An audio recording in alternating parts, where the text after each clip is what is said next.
Permisi, Pak. Ya, silakan. Akan masuk ke silakan silakan. Terus duduk Mbak. Duduk. Cari posisi yang sangat nyaman, yang dirasa Mbak nyaman. Ini dengan Mbak Akila, betul? Iya. Betul ya. Ini yang kemarin sudah ya Bapak yang Mbak Akila ya untuk bertemu dan juga ketemu pada hari ini, betul ya? Gimana Mbak Akila kabarnya? Sehat? Alhamdulillah. Sehat ya?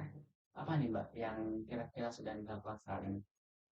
Saat ini saya kuliah semester 5, tapi saya sedang melakukan MBA. Program apa itu Mbak? Kampus Masuk. Oh, itu kamu pengajar. Iya. Ngajarnya di mana Mbak? Rencananya Boyolali. Di Boyolali. Iya. Jadi Agak kan, pelosok. tapi itu mengajarnya nanti itu setiap hari gitu Mbak. Iya. Gimana? Jadi memang betul-betul eh, disuruh buat latihan jadi seorang guru gitu ya, Iya, dari sekolah gitu ya. Gimana Mbak itu asik Mbak programnya? Asik sih, Pak. Alhamdulillah.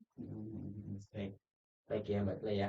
Terima kasih Mbak Dila sudah mau datang sesuai dengan kesepakatan kita pada sebelumnya Mbak Dila ya. Bapak Mahathir itu kemudian kita sepakati Mbak Dila untuk waktu konseling kira-kira 40 menit ke depan apakah cukup? Cukup, Pak. Cukup ya.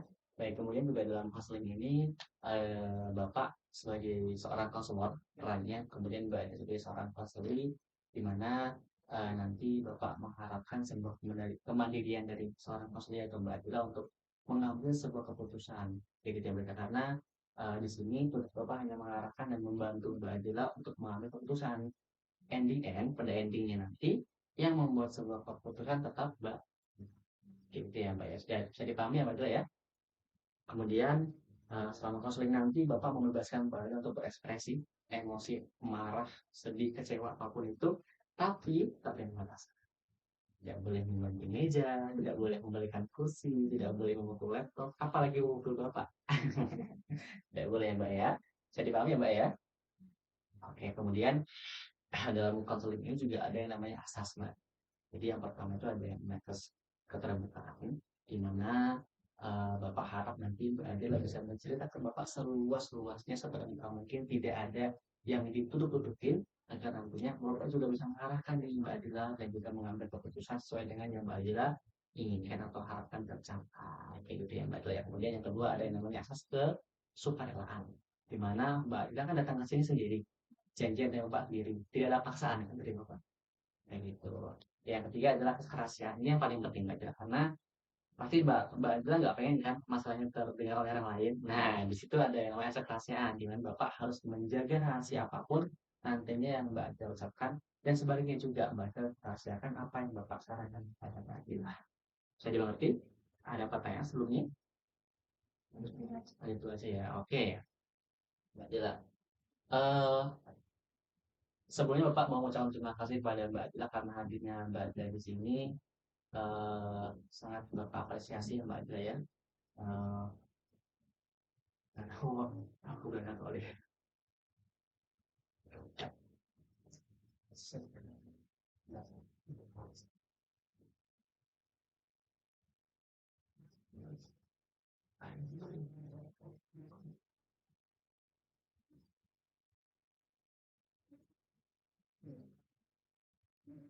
Untuk tiga. Sebelumnya Bapak mau ucapkan terima kasih kepada Mbak Adila karena hadirnya Mbak Adila di sini melakukan konseling itu gimana ya, sebuah apresiasi lah buat Bapak. Jadi jangan sungkan dan juga jangan takut untuk bercerita karena sesuai dengan apa yang sudah Bapak sampaikan tadi, bahwa di sini tidak ada akan bocor rahasia apapun. Gitu. Nah sebelum kita mulai, di sini ada informasi Mbak Adila, silahkan Mbak untuk isi dulu, dibaca dulu sampai saja, jangan dulu, dipahami dulu untuk isi nama dan tanda tangannya.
Sudah ya? Baik, ini Bapak simpan dulu. Baik, Mbak Adila. Baik, Mbak Adila kan datang ke sini dengan tujuan ya, Mbak Adila ya. Kira-kira boleh nggak sih diceritakan apa yang sedang dialami oleh Mbak Adila sehingga Mbak Adila memutuskan untuk bertemu dengan Bapak? Jadi saat ini kan saya sedang PPKM di melalui masing-masing dan kegiatannya pun cukup padat Pak. Jadi sebelum mengajar itu harus pindah PP yang mobil aja, terus buat media juga. Media itu saya buat uh, kerajinan dari tangan saya sendiri, jadi cukup meminta waktu. Nah, di sisi lain saya masih ada kuliah SKS gitu Pak. Nah, karena MBKM itu saya jadi tidak fokus sama kuliah saya, tugas-tugas saya di perkuliahan terbengkalai Pak. Dan banyak juga tugas kelompok yang saya sering cari ini sama teman-teman saya, katanya katanya tidak ada tanggung jawabnya sebagai anggota kelompok, padahal saya uh, memaksimalkan waktu saya buat membagi waktu tapi tetap tidak bisa Pak. Oke, oke, gue harus paham. Jadi karena eh, Mbak Adila MBKM-nya jauh di Boyolali dan Mbak kemudian juga harus kuliah di mana kan Mbak ya? Kan harus kuliah masih kadang juga ada yang online tapi ada kan ada apa ya Mbak ya? Jadi membagi waktunya itu yang agak saya Mbak ya. Jadi hal itu merasa dan juga membuat Mbak Adila jadi kira-kira akan tugas. Betul gitu ya Mbak ya? Nah kira-kira hal ini sudah terjadi berapa lama atau sejak kapan Mbak? 2 bulan yang lalu. 2 bulan yang lalu ya? Jadi itu sudah setengah jalan MBKM. Iya. Baik, baik, baik. Nah, Bapak sangat mengapresiasi dengan apa yang sudah diceritakan oleh Mbak Adila tadi ya. Mbak Adila ya, itu kan merupakan sebuah langkah awal untuk kita menemukan pemecahan solusi kita nih pada hari ini kayak gitu. Kemudian eh, walaupun masih merasa kurang berhasil atau tidak bisa untuk mengatur waktu, tapi setidaknya Mbak Adila sudah berusaha nih untuk mencoba dan melakukan perubahan. Dengan cara apa? Dengan cara datang ke sini. Kayak gitu. Karena kan pengen cari solusi gitu ya Mbak itu ya. Betul ya? Oke, kemudian sebelum Mbak Adila memutuskan untuk mengikuti konseling pada hari ini, kira-kira udah ada nggak sih Mbak usaha yang sudah Mbak lakukan ya, agar nggak tertinggal sama tugas itu?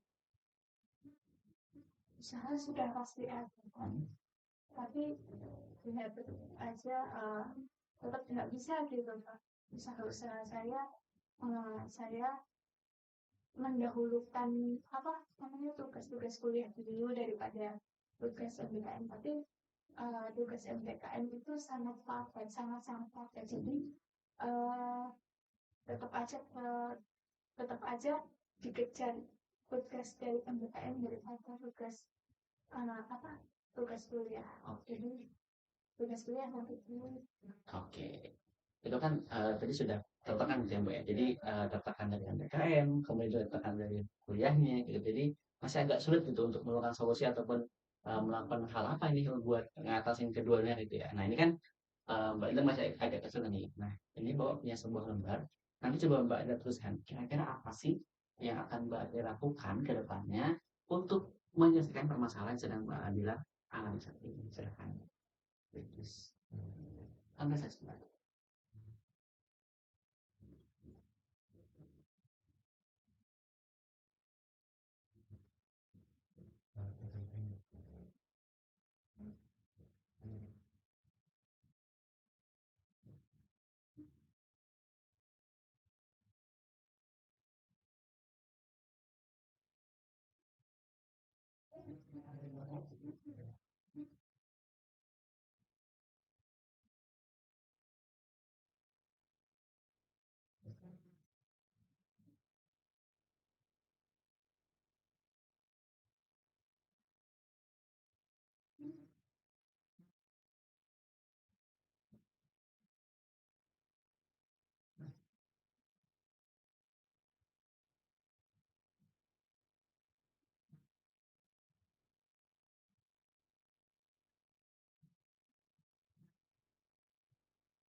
Udah, Mbak?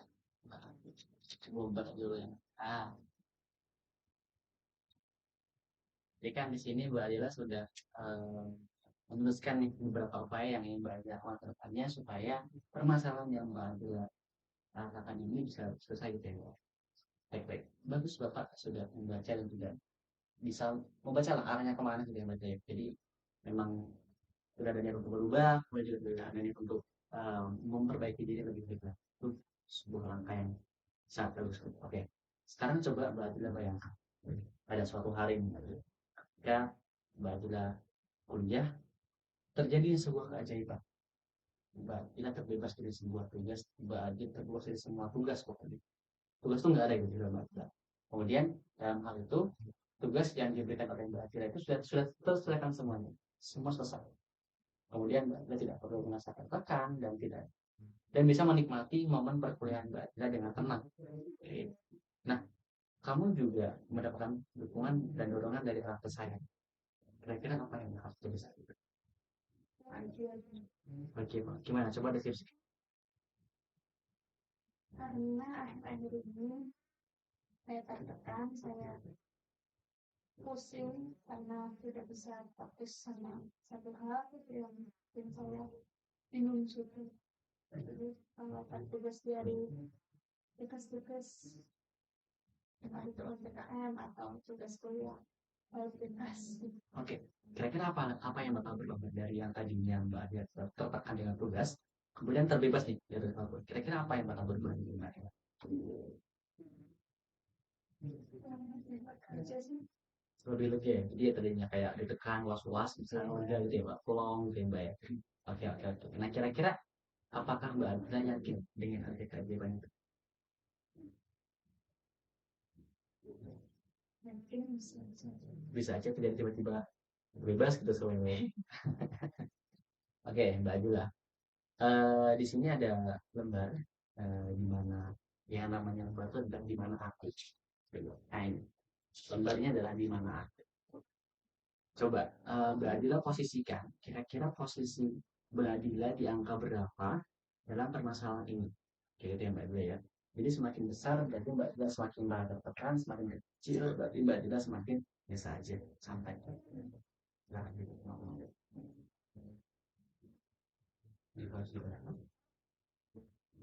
coba 9. Sangat tinggi ya berarti Mbak Adila ya. Kenapa nih? Apa yang membuat Mbak Adila memutuskan angka 9? Tertekan banget berarti. menyangkut sama tugas kelompok juga Pak, jadi punya tanggung jawab yang besar dan tugas kelompok itu kan kalau enggak kita ikut partisipasi di dalamnya nanti kita jelek namanya. Takutnya gitu. Baik. Dan apa? Kencing. Atau tiga teman-teman yang ada ya. Oke. Baik, kemudian di skala berapa Mbak Adila mau untuk menyelesaikan permasalahan itu? 10 ya, itu sangat mau ya Mbak Adila. Oke, Bapak melihat semangat itu. Kemudian apa yang Mbak Adila rasakan ketika permasalahan yang Mbak Adila rasakan ini bisa terselesaikan dengan skala ini? Yang nanti saya akan rasakan yang pertama ada jadi plong, bebas dari tugas-tugas, bebas dari tekanan juga, dan saya merasa aku yang nggak was-was lagi, kayak nggak dikejar-kejar lagi. Oke, apakah Mbak Adila yakin bisa melakukan penyelesaian masalah Mbak Adila sampai pada skala yang tadi disampaikan? Yakin ya? Baik, sejauh ini Bapak lihat Mbak Adila sudah sangat baik ya dalam menggali dan menentukan apa yang menjadi penyebab dari kondisi Mbak Adila sendiri. Kemudian juga berarti juga berikan nilai nih mengenai baik buruknya kondisi yang nantinya akan dirasakan sendiri. Itu sangat bagus, itu sebuah hal yang sangat membanggakan. Kemudian, apakah Mbak Adila pernah merasakan suatu kondisi di mana Mbak Adila ini bisa nih buat mengatur waktu dengan baik dan teratur? Saat Sabtu Minggu, soalnya Sabtu Minggu itu hari tenang saya dari MBKM, jadi bisa digunakan waktunya untuk mengerjakan tugas. Oke, apa yang Mbak Adila rasakan itu ketika Mbak Adila bisa manage waktu dengan baik dan benar? Oh, cuma gampang sih masalahnya pas satu sudah selesai. Jadi nggak dapat cari tugas. Ya, jadi kalau misalnya Mbak ya, Tapi ya itu merelakan waktu santai saya buat ngerjain tugas. oke. Nah, pada saat saudara ataupun Mbak Adila ingin manage waktu dengan baik nih, kira-kira apa aja sih kegiatan yang Mbak Adila lakukan selain tadi apa namanya belajar, mengerjakan tugas gitu. Nah, kira-kira ada hal lain nggak sih yang Mbak Adila lakukan supaya bisa mengatur waktu kegiatan Mbak Adila itu? Belum ada. Belum ada ya. Jadi ketika ada free time ya berarti Mbak Adila belajar gitu ya, belajar. Diskusi saya Oke. Kemudian ini Bapak ada yang namanya lembar daily point, di mana untuk mengetahui perkembangan dari alternatif solusi yang nantinya Mbak Adila akan lakukan. Jadi di sini nanti Mbak Adila coba tuliskan kira-kira apa aja yang akan Mbak Adila lakukan ke depannya supaya Mbak Adila bisa mengatur waktu dengan baik. Kayak gitu ya Mbak Esa. Itu satu.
Ya. Nah, itu. Jadi ini Anda sudah tuliskan lah berbagai dan jalankan nantinya. Sehingga ini juga bisa terlaksana dengan baik dan kemudian nanti ketika baru Bapak sudah ada perubahan yang positif dari rencananya. Ya, nanti ini Mbak Adila bisa bawa pulang, kemudian Mbak Adila bisa tinggalkan di kamar atau di mana biar Mbak Adila bisa kecil. Ya, percaya. Oke, Mbak Adila, dari berbagai hal yang sudah kita lakukan dalam kelas ini tadi, kira-kira apa yang sekarang Mbak Adila? karena saya sudah sana. Jadi ada teman bercerita yang banyak. Oke. Nah ini Mbak Adila ada yang namanya lembar evaluasi. Nanti ini bisa Mbak Adila terkait, bisa Mbak Adila isinya terkait apa yang Mbak Adila dapatkan dalam kegiatan kita pada hari ini. Gitu. Nanti dibawa pulang juga aja, dan nanti ini disampaikan ke Bapak melalui via ya.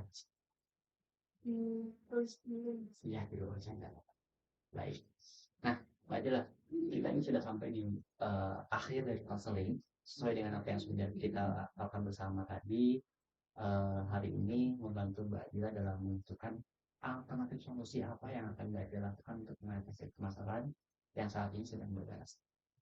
Nah, harapannya dengan adanya konseling pada hari ini bisa membantu Mbak Adila nih untuk nantinya menjadi pribadi yang lebih baik lagi dari sebelumnya, dan juga menemukan solusi yang terbaik yang cocok dengan Mbak Adila. Yes. Nah, kira-kira sebelum konseling ini berakhir, apakah kita harus bertemu lagi untuk konseling berikutnya? mungkin dia paham. Oke, nah. Baik, nanti ketika setelah ini kita akan bertemu lagi untuk sekalian untuk mengukur ini, sekalian untuk mengukur sejauh mana kemajuan dari Mbak Adila sesuai dengan planning yang tadi Mbak Adila teruskan. Kemudian kira-kira kapan Mbak Adila menambah cepat konflik? Nggak suatu ini. Seperti satu minggu ke depan ya berarti ya.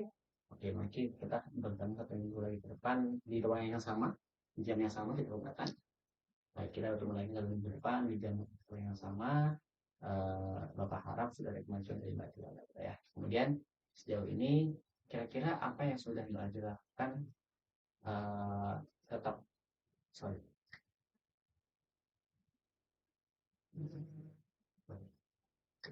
Oke Mbak Adila, sejauh ini apa yang sudah Mbak Adila lakukan itu merupakan sebuah perubahan yang signifikan, kemajuan yang signifikan. Mbak Adila tetap semangat dan terus melakukan hal-hal positif yang hari ini dengan saya. Terima kasih juga sudah percaya pada saya. Semoga ini awal yang baik untuk Mbak Adila ya, Mbak Adila ya. Sebelumnya apakah ada pertanyaan dari untuk saya? Cukup Pak, mungkin saya cuma mau terima kasih karena sudah mau menampung keluh kesah saya dan saya cukup. Nah, gitu. Nah, setelah ini Mbak Adila mau kemana? Saya mau masih tugas. Oke, saya ngerjain tugas ya Mbak. Iya. Semangat ngerjain tugas yang fokus, semoga cepat selesai dan juga semoga yang baik yang selesai, udah selesai. Gitu ya. Baik, mari kita Pak angkat ke depan. Jadi ya Mbak Adila ya. Terima kasih Pak. Iya.